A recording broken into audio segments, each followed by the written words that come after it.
This evening, advocates are celebrating what they call a massive win for transgender athletes in Minnesota. However, there's more to come on this case.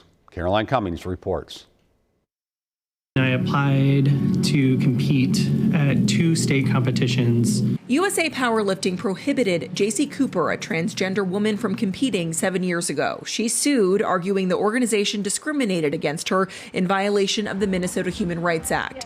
That set off a years-long legal battle that culminated with the ruling from the Minnesota Supreme Court Wednesday. This is a huge win. Gender Justice, which worked on Cooper's case, celebrated the decision. The court found USA Powerlifting liable for discrimination. In other words, that when it comes to discrimination in public accommodation, you cannot bar transgender women from women's sports teams. And that is a huge victory. We are so proud. But the state's highest court sent the business discrimination claim Cooper made back to the district court for further proceedings to determine if USA Powerlifting has, quote, a legitimate business purpose for excluding transgender women from the women's division, which the law allows.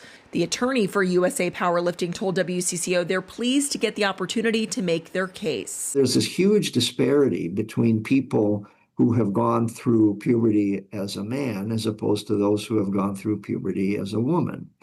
And that is the legitimate business reason for the USAPL policy. Gender Justice says Wednesday's ruling extends much farther than just Cooper's case and sports, but it applies to all public accommodations. So think shopping malls, hospitals, state government buildings, and more.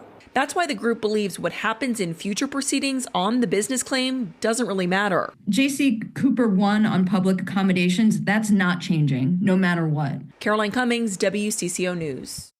As for high school athletes, advocates think it backs up the state's policy of allowing them to play on the team fitting their gender identity. The federal government has threatened unspecific enforcement against Minnesota if it doesn't change that policy.